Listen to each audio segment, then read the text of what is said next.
Use that left for the court. So your own 30 seconds. Your own 30 seconds before you go. Kenneth Okonkwo, let's just have give him very quickly as we allow you this to go. Yeah. Hello, my people. I always salute. Come see what Kenneth Okonkwo do person papa for Arise News. Kenneth Okonkwo don't. That is, he don't devote person papa. He turn and toothpick. Can't carry the toothpick. They pick suya. They chop. My people. When I know Arise News, they invite Festus Keyamo come for interview. When I know say they like go channels and Arise News because say those ones they always ask questions and then go ask you the question very. They know they hide mouth talk. My people. Festus Keyamo no go. He tell them saying they come. See, they finish the news. Say Festus Keyamo no appear.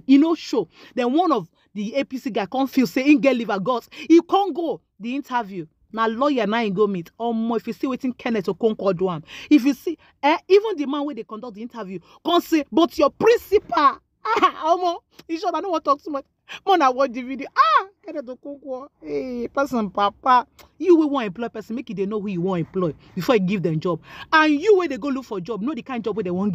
Okonkwo, he's also a lawyer and politician. Arise News had also extended invitation to the All Progressives Congress through Festus Keyamo and, of course, one of the party's members in the media directorate of the APC campaign, Nia Akinsidu, who all promised that they will be made available, especially Nia Akinsidu, that he'll be made available right here. And Keyamo declined to be on the program, but we'll just have to go ahead with one of the parties that we have here. So good to have you, Kenneth Okonkwo, join us on the program. Yeah, thank you very much for inviting me, and thank you viewers at home for tuning in. Yes, the APC says you're overheating the polity and that some of your supporters have been calling for an interim government, while your vice presidential candidate, Dati Baba Ahmed, is asking the CGN not to swear in President-elect Bola Ahmed Tinubu.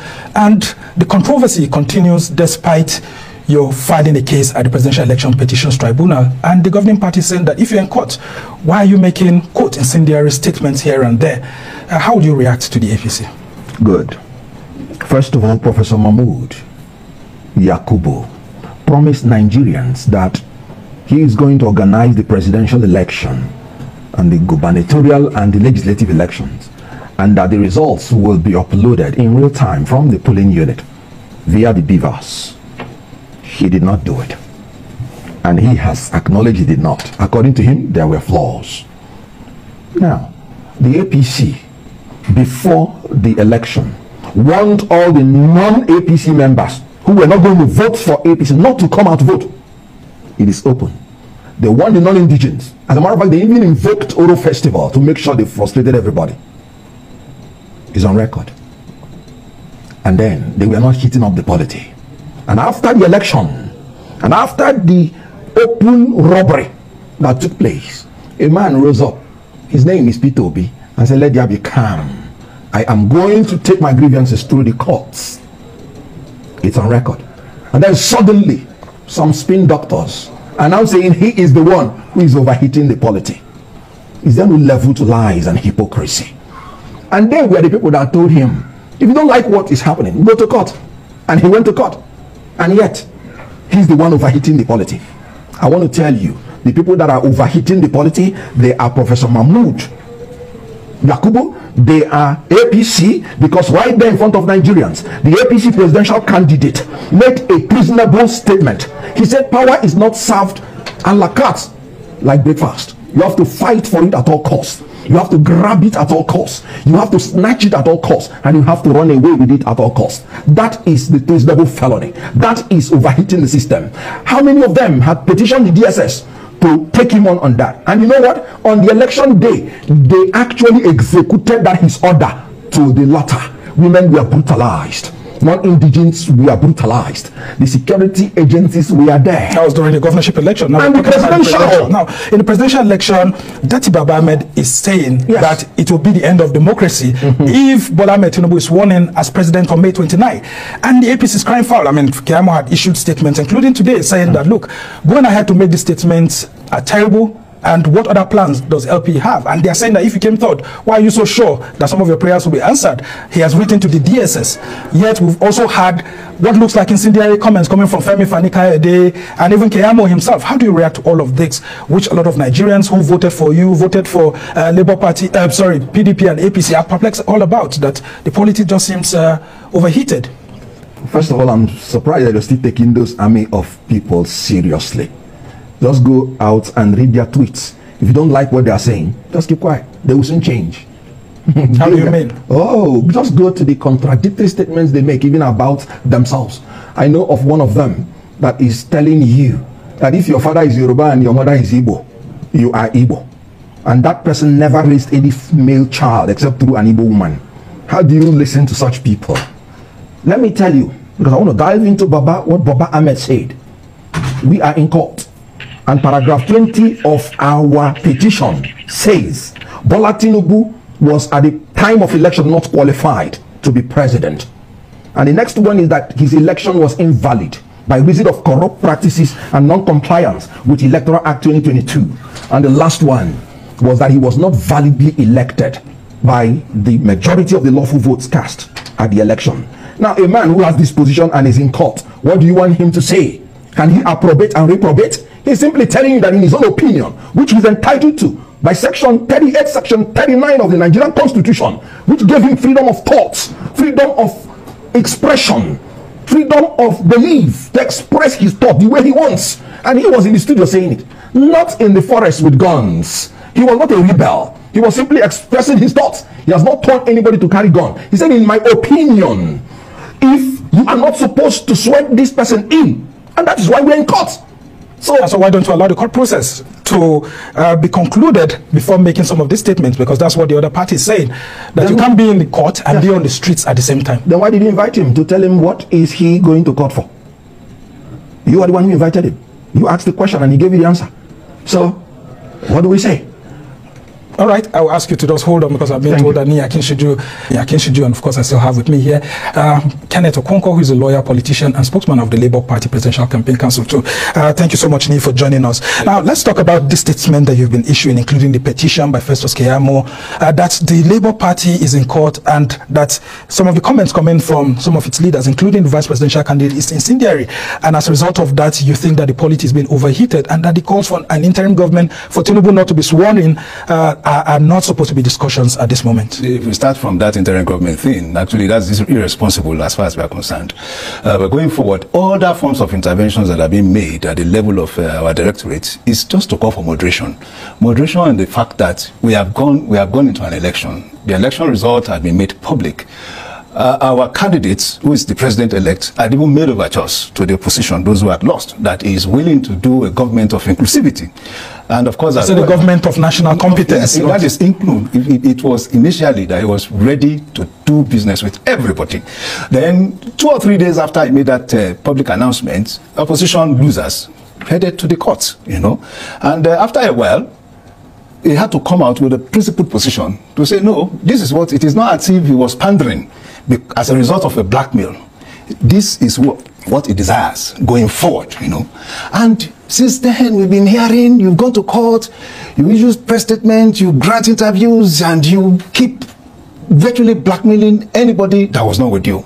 And we thought that is not appropriate. But they said that they were taking the cue from what happened during the governorship election, especially in Lagos. The accusation is that Tinubu was quiet when all sorts of violence were happening and all of that, only for him to call for people to remain calm after the elections had happened. What sorts of violence did we record in Anambra during the presidential election?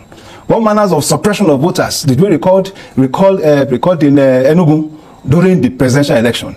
And even during the gubernatorial election, this thing is not about seeking fault. For us, we've been in government, and we have seen how government runs. And the important thing for us is to have a peaceful atmosphere, and we believe in the judiciary. People said they were going to seek justice in the court. Please go seek justice in the court. And I am even saying that INEC had done innovation, had introduced innovation, upscaled their technology that had even made seeking justice at the level of the courts and tribunal much easier, through the beavers and the high rev. So when you have all these things in place, it's not like before. If we were in Nigeria, 1999, 2003, 2007, 2011, when you could get ballot papers, thumbprint them, stuff them into a ballot box, and they'll be counted without anybody being accountable for it. All right. Now, the case is different now. So when it is different, why don't we allow for the judicial process to end, to be concluded, and then we know who exactly is at fault here. Okay, so is there no room for reconciliation among all political leaders to allow the judicial process to prevail?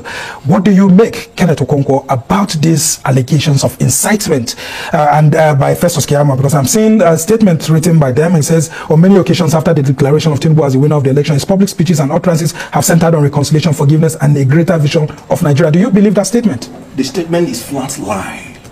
And I'm sorry to say, just like Niyi has just made his well-known bombastic lies. He said Enugu, he said Anambra. He didn't mention one example. MC Oluomo told anybody who does not want to vote for APC not to come near the polling unit. And he fulfilled the threat. In Lagos, a lady was blinded. And she still went back to vote. She was hit. She's not fully blinded. Good, fully. And she still went back to vote. Lagos. And the English we are told not to come out in Lagos openly. It is there. Let him cite one. I'm from Enugu. I voted in Enugu. Let him cite one or two specific incidents. Time has gone for all those, throwing up statistics that are non-existent. And now, I told you, after the election, you know what Bola Tinubu said? The Igbos came to Lagos when they were 12 years. And now they are not voting for us. This is supposed to be conciliatory. I said if there's anybody that should be taken to the DSS, the person is Bola Ahmed Tinubu. And I told you before he came, that he came out openly to tell his followers, power is not served a la carte. Then what is democracy? If power is not served a la carte, the whole idea of democracy is peaceful transition of power from one person to the other. And you're telling your people, fight for it at all costs, grab it at all costs, snatch it at all costs. That statement was made as early as last year. No, before the presidential election during the Chatham House. When Bola Ahmed Tinubu made that statement, a lot of people expected that the security services will also caution him on that statement. But that didn't happen. So why did you rush to the DSS without quoting Tinubu's statement? It was more than 20 years old. That power is not served a la carte is the motivational speech, the content of the motivational speech that Bola Tinubu usually presents to his followers when, especially, they are going into election. And the whole idea is to galvanize people and to mobilize the supporters to say that if you have to get this power, you must reach out, you must overextend yourself. It is not about sleeping in the house. It doesn't include taking up arms or stopping people from voting or voter suppression. The first time I heard this particular statement from him was in 2002 when he was preparing for 2003 election, and it was to his supporters to say power is not served a la carte, is that you do not sit back in a democracy and wait for power to be delivered unto you. That is just the meaning of it. But you see, when people have their own consciousness of lying, of twisting issues, that is what you get. For every statement you make, people with such kind of vile consciousness tend to twist this thing. But there's some of your party leaders also doing that, like people like Femi Fanikaide on Twitter. Going very personal, going very tribal, including people like Festus Keyamo, including people like Bayo Nanuga and all of that. Shouldn't Bola Ahmed Tinubu be cautioning his every issue that had been at the front burners? Our spokesperson had issue releases, and to that release you can hold them for it. It's not just about bystanders' comments or pedestrian comments. You have read Festus Keyamo's release now. You can, of course, rationalize and analyze contextually what he meant by what he's saying. So when you have had somebody saying something, power is not served a la carte, that every follower of Tinubu had imbibed and internalized since 2003 and 2002, and is now becoming an issue in 2023, by opposition that have lost power, lost election. He said that you have lost election. He's talking about somebody lying in Enugu while he's talking about one woman that was hit in Lagos. Yes. Okay, all right. But we also know a particular man was pursued out of the polling units for wanting to vote. Yes. Let me give the example. A particular man. I do not know. It's there in the social media. All right. Kenneth Okonkwo, let's come back to you and the Labour Party. Now, your vice presidential candidate is saying that Tinubu should not be sworn in on May 29, or it will be the end of democracy. If he's not sworn in, there's no vacuum in power. What will happen, after May 29? Good. Thank you very much. And let me tell you who lost. Because P2B did not only win, he humiliated them. Well, according to our next figures, he came third. He was the only person that made 25% in the whole 6 geopolitical zones, including the FCT. He won him in his principal's home state won him in the national chairman of APC state. He won him in the DG of APC state. He won him everywhere. And what? Even in FCT.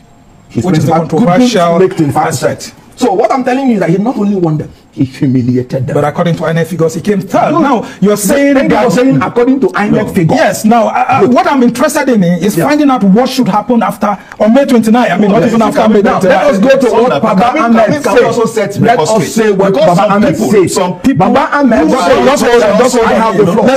Let's hear from him. Quickly, to try to round off the conversation. Like I told you, the paragraph 20 of our petition. Good. We are in court. Baba Ahmed was called. Why are you in court? He said, we have a petition.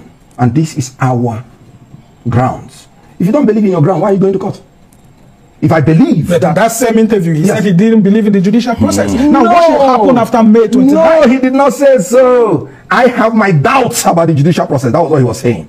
No, he said it that if the Supreme Court gives judgment, he will accept. But that does not mean... Yeah, but he also said that this same Supreme Court made somebody who came forth as the governor of Imo State. And as such, the Supreme Court seems to be losing grasp of, the people's will. Are you aware of the Zamfara judgment that declared the whole APC votes wasted votes and made people to come first overnight? That's what we're saying. That the votes that his principal had are wasted votes. Because at the time of election, he was not qualified. And let me break it down. The court let me break it down very quickly as we round off this. He was not qualified because he chose to nominate a vice presidential candidate who, at the time he nominated him as vice presidential candidate, was having the nomination of Boronu North Senatorial. The PDP went to court on that, and just on Friday, that case was dismissed. You would allow me to finish. Which Friday? We're talking about double nomination. And they couldn't have gone to that case because we're talking about tribunal. And let me tell you, Section 35 of the Electoral Act is very clear. A double nomination makes the nomination void. And that means the candidacy of his principal is void. Again, the candidate did not win 25% in the FCT. And he said you cannot declare him if he did not win. And then again, in the process of election, as brief as I can be, very quickly, so that he will having wasted votes, we are no longer third. We are first. We won in Rivers, we won in Taraba, we won in by our own petition, which we believe in. Okay, so now, Tinubu is not the president-elect. That is why who is the president-elect? Who's the president-elect? If you ask me, I will tell you the president-elect by our petition. These people are suffering from delusion. Okay, now they are saying that President-elect Bola Ahmed Tinubu should not be sworn in on May 29. What should happen on that day? Yes, I mean that Baba Ahmed said so. So what is going to do on that day? He said if he's sworn in, it is part of the delusion that they are suffering from. I am praying that they should quickly go get the attention of a psychiatrist. Seriously. Is that not now, so hard on them? I mean, because they are raising constitutional matters. I am here. Who is talking more coherently? Please. Now, is it not also obvious that there is a problem with their fixation on reality if they cannot accept the fact that they didn't even have up to 25% in up to 18 states? According to the declaration of INEC. You know, well, I don't know if Labour Party has INEC now. Well, they are claiming that based on their own tabulation, they had more than Atiku and Tinubu. Based on our own tabulation, based on INEC's tabulation, we have more than 25% in more than 30 states of the federation. Except the FCT. What of that of the FCT that you're talking about? FCC is just another state. It is just another state by the constitution. The FCT by the constitutional definition of it is not bigger, stronger, and more important than any other state in Nigeria. All right, gentlemen, I'm afraid we just have to start rounding off very quickly. Okay, I'll give you 30 seconds each to round off before we go. Now, the constitution is very clear. Before you're declared the winner, you have to have the majority vote and 25% in at least 2/3 of the states and the FCT. The words of the constitution is very clear. FCT is not a state in Nigeria. Well, there's a Supreme Court judgment. No, he said in section 299, he said in interpreting the constitution, 30 minutes. in interpreting the constitution, the FCT should be treated as a state. But let me tell you, in section 299, he said the president of Nigeria is the governor. Yes. Good. Is there any governor that will be declared governor in his state without winning 2/3 of the 25% in 2/3 of local government? And then you're telling the governor of FCT that is not supposed to have 25%. Where did you get that from? The constitution is very clear. If you're a citizen of FCT, you want to be discriminated against. No, the person that should be your governor should have 25% of your consent before being your governor. Well, these are issues that are left for the court. So your own 30 seconds, before you go. Kenneth Okonkwo, let's just have give him very quickly as we allow you to go. Yeah. It is simple. the FCT, from the day it was created, we had always in common parlance referred to it as Nigeria's 36 states and the FCT. Good. The day it had been and the and now is the question. That's where the argument lies. The and principally created a conjunction to it, so that because as at that time it was not enjoying the favor of being a full-fledged state. So therefore, if you are doing something across states, you will have to consider it as part of the 36 states. Okay, so with the new Supreme Court judgment, you are saying that it's now a state. It should be treated as a state, not as a super state. Well, these are some of the issues that, we dominate the presidential election petitions tribunal. I've been trying to avoid going into those issues so that we don't go into the legal grounds. But of course, gentlemen, you're a lawyer and you understand some of the issues. But our own appeal as journalists is for you to ensure that the rhetoric that's going out there doesn't lead to violence. Of course, there can't be vacuum in power. So by May 29th, something must happen. There for the courts and then for the authorities to decide. But we must thank you so much, gentlemen. That's why you don't have to advise them. APC. We must thank you, Nigeria will celebrate the inauguration. Me, Akinsuju, is a member of the Media Campaign Directorate of the APC Presidential Campaign Council. And